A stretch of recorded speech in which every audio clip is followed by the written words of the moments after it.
Alright guys, we have what could be our second biggest discovery in the past year so far, both having to do with rang per lime, funny enough. Our first one being the variegated rang per lime, which in itself is considered a chimera, where the different layers, the different tissue in this plant produce different amounts of chlorophyll, and you get these mosaic looking leaves. So we had a lot of success in stabilizing it thus far and being able to propagate it, and it's growing pretty well now on swingle rootstock. So this one, eventually, you guys will be able to grow yourselves. But that's not what this video is about. I just find it funny that this is our second time something's happening with rang per lime. And you might notice now there's a small grafted plant over here with just this little shoot poking out. And you might wonder, well, what is that? And I'm kind of asking myself the same question, and I might be onto an answer here. And I've already shared this in the community and on the Tropical Fruit Forum, and I'm starting to be convinced that we have an actual chimera on our hands here. So let me give you a little context. A lot of the plants that we have in these trays here, with the exception of some of these, are finger lime grafted onto rang per lime. Now, we actually didn't have a whole lot of success with these, probably because we grafted them too early. And also, I'm not as experienced with grafting finger lime. Nonetheless, we've had some grafts take, but a lot of these rootstocks were suckering aggressively. These were shooting up tons of shoots from the rang per lime half. And so I've had to go through and manage all of those.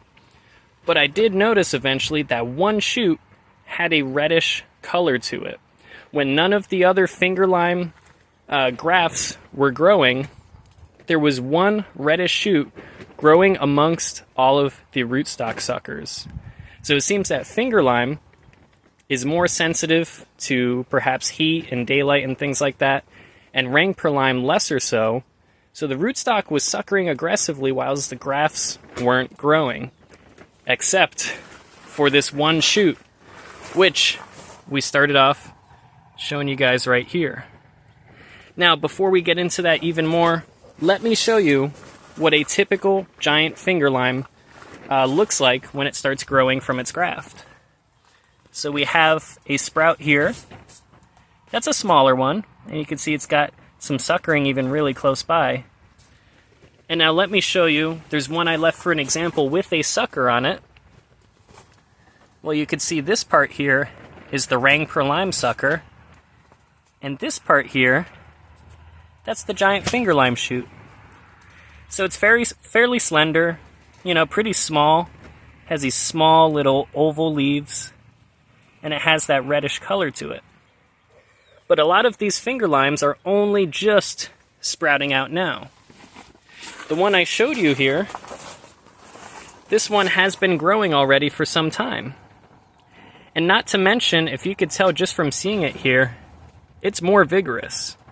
It's growing thicker and faster, and if you look closely, the leaves have a different shape. Now I'm going to put up a close-up comparison right here so you could see on one side what I suspect to believe is a chimera between the rang per lime and the giant finger lime, and the other side, that shoot that I showed you before, that is just from the finger lime. It's from a chip bud graft, and it's clearly only coming from the finger lime. Now what makes this one suspicious, and I have other photos, but you could see here in the video, look where that shoot's coming from. That shoot is coming from the callus, that region right in between where this graft healed, of finger lime onto rang per lime. That's absolutely fascinating. And it got me thinking right away, I might have a chimera on my hands. Because not to mention, its leaves look different. They're larger and broader, but the growth is also a bit more distorted. And again, it's more vigorous. Kind of characteristic of the rang per lime, and it started growing sooner with the rang per lime suckers, as opposed to waiting for a bit more heat to start growing like some of the finger lime. Because as you can see, the rest of the scion is dormant, or at least it hasn't started growing yet. So the only shoot that we see is coming from that middle region, and that one shoot that we can see from that middle region is distinctly different. I'm trying to get some good shots so you can see that. That looks quite different. And I'm not sure exactly which layers of the tissue in this plant are Rangpur lime and which ones are giant finger lime. But I suppose if, keyword if, this is a chimera, and if we can stabilize it, keep it from reverting into either half, we should be able to notice in due time as it grows out if those leaves and that structure are very different, if those leaves taste different, because Rangpur lime and finger lime have distinctly different tasting leaves, and more importantly, if the fruit are different. And very likely the fruit will be different. And I'm not sure exactly the extent, if they'll be more like a Rangpur lime or more like a finger lime, or a nice combination between the two. I mean, it's kind of interesting because we already have a hybrid between Rangpur lime and finger lime, being the blood lime. And I actually top worked our giant finger lime with blood lime, and those cuttings were what I used to make this. And now I potentially have a chimera. This is fascinating because this may have happened. I didn't see it. I did so many of these grafts, I only noticed once it started growing. I may have sliced that scion straight through a bud, and at the very tip of the scion where I inserted it into this side veneer graft, as you can see, there may have been a slice of a bud still on the scion that healed together and formed callus with the rootstock. So once the rootstock began growing, it may have triggered that bud to start growing. Because I don't believe, based on this pattern here, yeah, I don't think there would have been another Rangpur lime bud there. So it was very likely that it was a giant finger lime bud that was sliced, healed together with the rootstock, and then grew independently of the scion.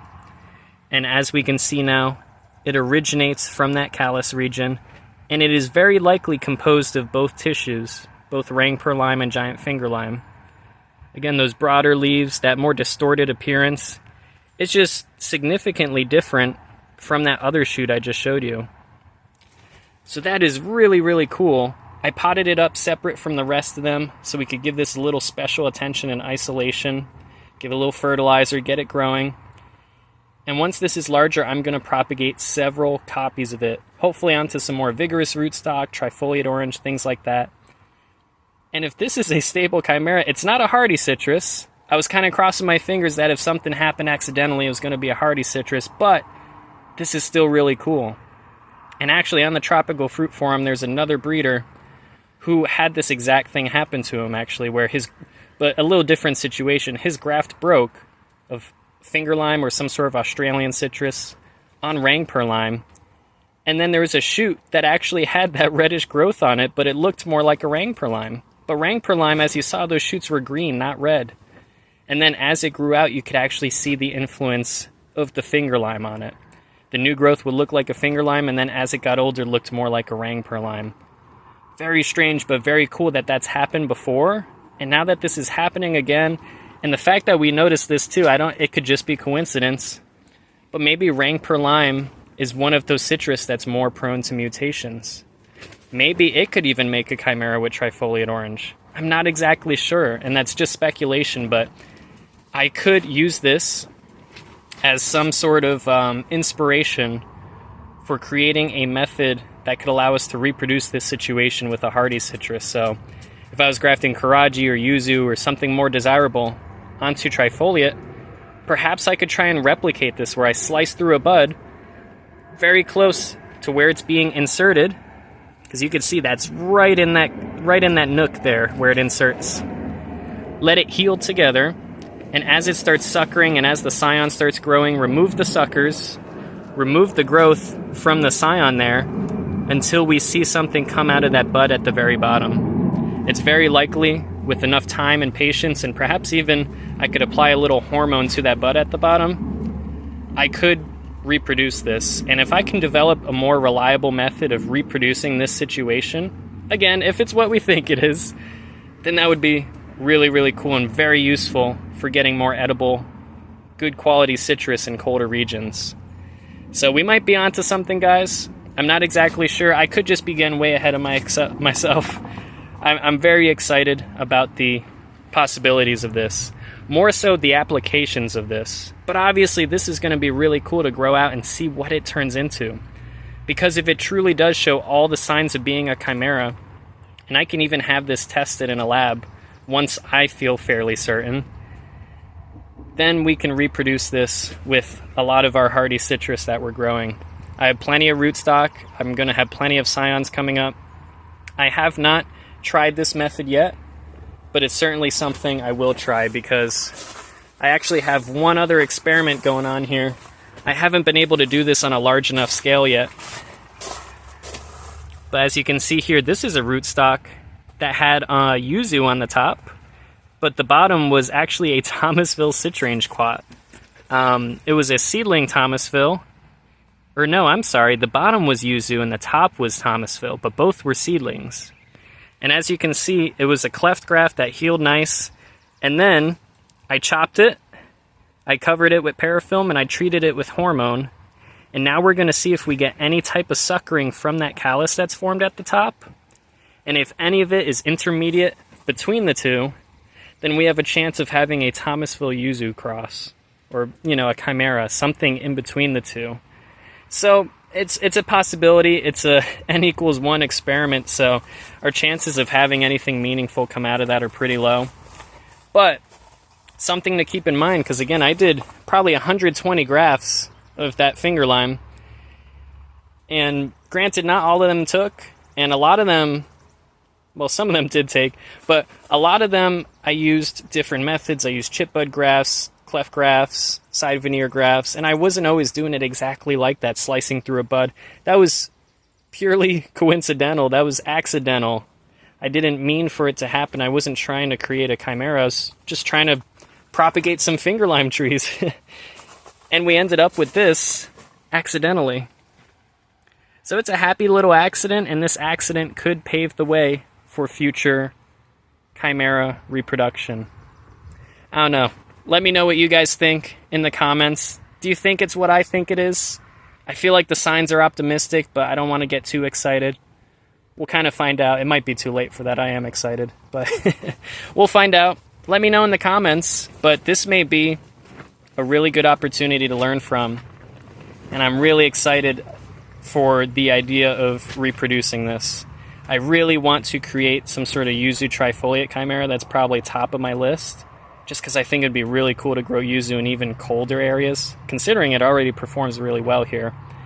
And that'd be great to have yuzu and prog, because it would give you kind of like a lemon substitute and an orange substitute as well. So you get two really good quality citrus. And yuzu pick green can even be a lime substitute. So you get three really useful citrus in the kitchen, and those can be grown in colder regions and ripened relatively quickly too.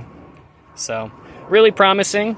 Fingers crossed, but I will update you guys probably with YouTube shorts or community posts as we're seeing progress with this. But very cool to see. It's growing, again, pretty vigorously, so I imagine in a few weeks we'll really be able to see some progress on this and be able to distinguish it from the giant finger lime. But I already feel pretty confident that it's distinguishing itself, and it almost has that slightly twisted, tormented look where it's battling between both sides a bit. So fingers crossed it is stable if it's a chimera, and this will be really, really cool. So that's all I got for you guys. Let me know what you think. Like and subscribe to stay up to date, and I'll see you in the next one. Bye-bye.